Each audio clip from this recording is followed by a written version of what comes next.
शुभ सकाळ भावानो बहिणीनो. तर सध्या आहे ना आपण चहा घेतोय आणि आलेले संतोष भाऊंनी त्यांना फोन केला होता. भाऊ माझे काल पासून व्हिडिओ बघताय ते आणि तुम्ही गेले का कुठे. त्यांना म्हणलं मी इथंच आहे. संतोष भाऊंनी त्यांना सांगितलं इथंच आहे. तर भाऊ आपले किती दिवसापासून व्हिडिओ बघता का फर्स्ट टाइमच बघितला? जवळपास आता माझ्या मित्रांना सांगितलं तेव्हापासून एक 2-3 दिवस झालं कंटिन्यू तुमचे पूर्ण व्हिडिओ जवळपास पोस्ट पूर्ण स्क्रोल करून पूर्ण पाहिलं तर खूप चांगलं वाटलं. आणि एकदम असं काहीतरी सगळ्यांसाठी जे काही नवीन युट्यूबर्स याच्यामध्ये येत आहेत त्यांच्यासाठी परत आणखीन जे काही नवीन असं काहीतरी हे करण्यासाठी सगळे हे करतायत त्यांच्यासाठी खूप भाऊचं स्ट्रगल आणि खूप म्हणजे त्यांचं इन्फ्लुएन्स आणि चांगली माहिती वगैरे करून हे करतायत. त्याच्या व्लॉगमध्ये एवढं खरंच असं एक मराठी माणूस किंवा मराठी तरुण एवढ्या सगळ्या गोष्टी आणि एवढ्या सगळ्या याच्यातून पुढे जातोय. खरंच ती एक प्रशंसा करण्याची गोष्ट आहे. आणि सगळ्यांनी ज्या गोष्टी याच्यासाठी हे ना कुठेही असो भाऊ सगळ्या त्यांना भेटून त्यांना हे करून सगळ्या गोष्टी त्यांच्याशी बोलून एक वेळेस हे करा आणि सगळ्यांनी त्यांना फॉलो करा, सबस्क्राईब करा आणि त्यांची हिंमत कसं आहे फॉलो करणं म्हणजे एक प्रकारे त्यांचं मोटिवेशन वाढवणं वगैरे होतंय. माणूस का एवढ्या सगळ्या गोष्टीतून आणि एवढ्या याच्यातून स्ट्रगल करून कुठतरी सगळ्यांना हे करण्याचं काम करतोय. हे सगळ्यांना विनंती आहे. तर भाऊंनी जे आपल्याला मार्गदर्शन केलंय नक्की तुम्ही एक वेळेस म्हणजे त्यांनी जे ना पूर्ण प्रोफाईल चेक केली त्यामुळे ते बोलले की नवीन युट्यूबरांसाठी आणि ते आपण करतोय सर्व. तर कालचा मुक्काम आपल्या म्हणजे 2 दिवस झाले आपण संतोष भाऊकडे होतो आणि संतोष भाऊला आता आपण भेटून निघूया. काकू इकडे उभा आहे आणि आपले भाऊ भरपूर दिवसापासून व्हिडिओ बघतात आणि आम्ही पहिले पण तुमचे व्हिडिओ बघायचो. अचानक असं वाटलं नव्हतं इकडे येईल म्हणून. भाऊ धन्यवाद बरं का. चला निघूया लवकरच. ताई वरती उभा आहे. तर चला हो तर चला निघूया आता. आपला मुक्काम तर मी अजून नाही सांगणार, ज्या वेळेस थांबल तेव्हाच सांगणार. आता मी वाघुलीला जाणार आहे. तो एक मित्र आहे काल. तर भाऊ आपले दुकानांची माहिती सांगणार आहे. तर भाऊ आपलं जे तुम्ही सांगता आपले शेतीमधलं काही आपले पाईप असतात तर त्याचं काही तुम्ही माहिती देऊ शकता ना? ऍक्च्युली माझं पंपाचं काम आहे. आपल्या विहिरीतले जे पंप असतात, बोरचे पंप असतात, त्याच्या माझ्या होलसेलचा बिझनेस आहे. आपण ऑल महाराष्ट्र आणि कर्नाटक करतोय. ठीक आहे. माझ्याकडे आता माझं एक कंपनीचं काम आहे, आपलं जॉन्सन कंपनीचं काम आहे. माझ्याकडे बोरचे पंप कुठले पण मतलब कुठले पण पंप घेतले तर आपल्याकडे अवेलेबल असतात. 1 HP पासून आपल्याकडे टोटल 25 HP पर्यंत पंप असतात, जे आपल्या विहिरीतल्या कामातला पण येतात आणि बोरच्या कामातला पण येतात. सगळे पंप आपल्याकडे अवेलेबल असतात. प्लस माझा मोबाईल नंबर आहे 84 010 31 708. मला कॉन्टॅक्ट करा. तुम्हाला जर पंप हवे असेल शेतकऱ्यांना मी मदत करणार. ठीक. तर हर हर महादेव भावनो. तर आपण चाललेलो आहे आता वाघुलीला. आपल्या मित्रांचा कॉल आला होता आणि संतोष भाऊंचे मित्र आणि सगळे आपले फॅन फॉलोअर्स आपल्याला इथं भेटलेले आणि प्रत्येक ठिकाणी ना तुम्ही जर गेले ना एक आनंद झाला पाहिजे सर्वांना. कारण की मी सगळ्यांना भेटतो, कारण की आजपर्यंत भरपूर जणांना भेटलो पण आपण कोणाला असं नाराज केलं नाही, काही नाही. सगळ्यांशी मी आनंदित राहतो, सगळ्यांशी बोलतो आणि कोणाला जर बोलायचं असेल तर बोलू शकता. काय नाही भावाला फॉलो करा आणि सगळ्यांनी फॉलो करा, सबस्क्राईब करा, लाईक करा. धन्यवाद. तर चला निघूया लवकरात लवकर. ऊन पण खूप व्हायला लागले. परत पुढे पण भेटायचंय सर्वांना. नमो पार्वते पते. आपल्याला बुलढाण्याचे भाऊ भेटले कारण की ते माझे व्हिडिओ भरपूर दिवसापासून बघता आणि मी रायगडवरून डायरेक्ट इकडून आपले देवाची उरुळी इकडून आलो आणि वाघुलीला चाललोय मित्राकडे. तिथं सायकल लावून आपण भीमाशंकरला जाणार. त्यांनी अचानक बघितलं मला. आणि किती दिवसापासून व्हिडिओ बघते ते सांगू शकता का? बरेच दिवस झाले, 8 महिने झाले ते.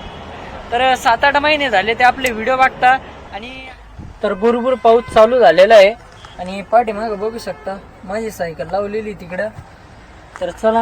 आणि मला एक रिक्षा दिसली, मी तिथे येऊन बसलेलो आहे. हेल्मेट काढून ठेवलंय कारण की आता भरपूर कधी बंद होती काय माहिती. मला जायचंय वाघुलीच्या पुढं. काय वाईट घे काय माहिती पावसाचं पण. चला काय विषय नाही, जाऊन आपण सचिन दादांच्या मेन शाखेवर आलेलो आहे. सचिन दादा अहमदाबादला गेलेले वाटतं. तर भाऊंना मी बोललो होतो मध्ये तर जाऊन येऊ आपण, भेटलो शाखेवर आलेलो आहे.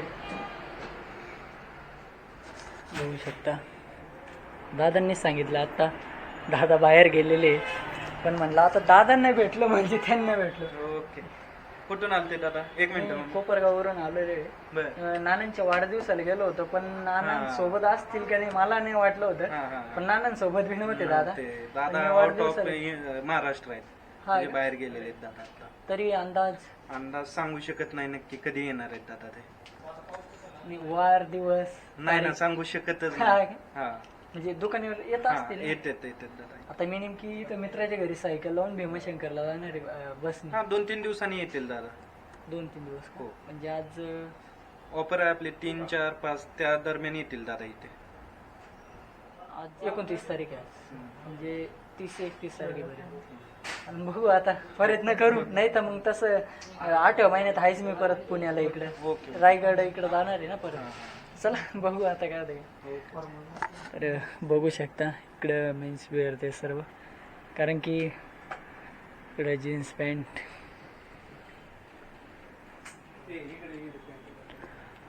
इकडं व्हाईट शर्ट ते पूर्ण, टी शर्ट उडी, इकडं पण तेच वाटतं. चला तर मंगेश भाऊ पाटील हे पण कोपरगावचे. काल सकाळपासून मेसेज चालू होता, कधी येत आहे, कुठे आहे, काय.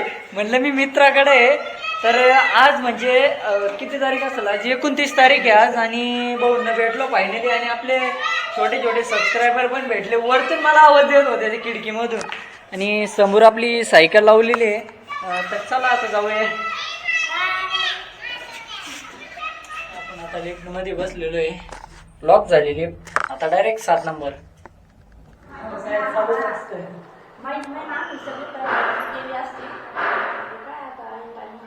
माहितीच नव्हतं मला, मी सांगितलं पण नव्हतं.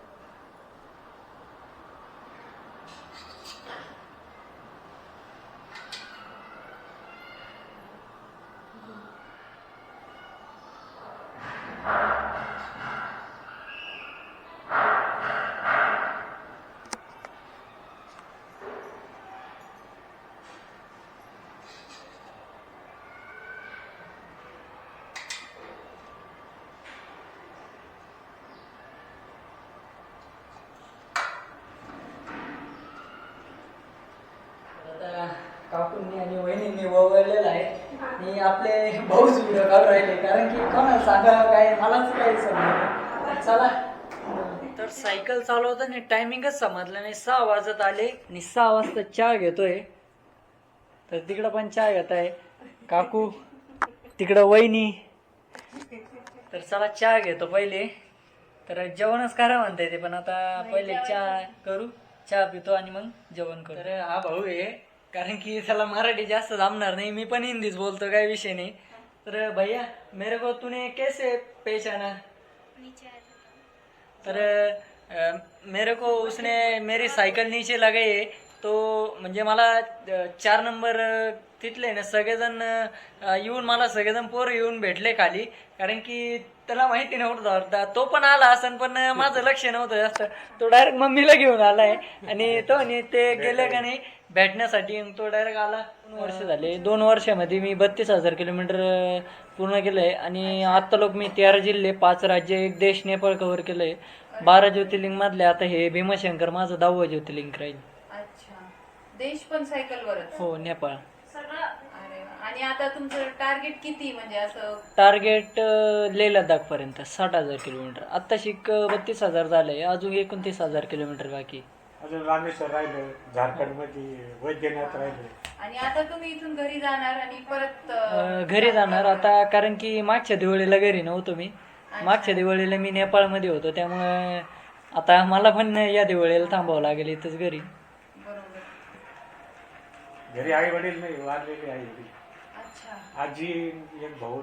तर आजची जेवणाची सुरुवात आणि शेवटच्या ब्लॉगची सुरुवात आपल्या मंगेश भाऊ यांच्या घरापासून होणार आहे. तिकडं काकू, इकडं वहिनी आणि काका आत्ता संध्याकाळीच आले. आणि जेवणात काय तुम्हाला दाखवतो, बट्टी, डाळ, कांदा, भात आणि आपलं आंबा. तर आंबा तर सीझन संपलं त्याचा आता, कारण की दोंड्याचा महिना संपला आता. मी दोंड्याचा महिना बघितला कसा असतो, आंब्यावरूनच समजलं मला. तर चला आता मी जेवण करतो.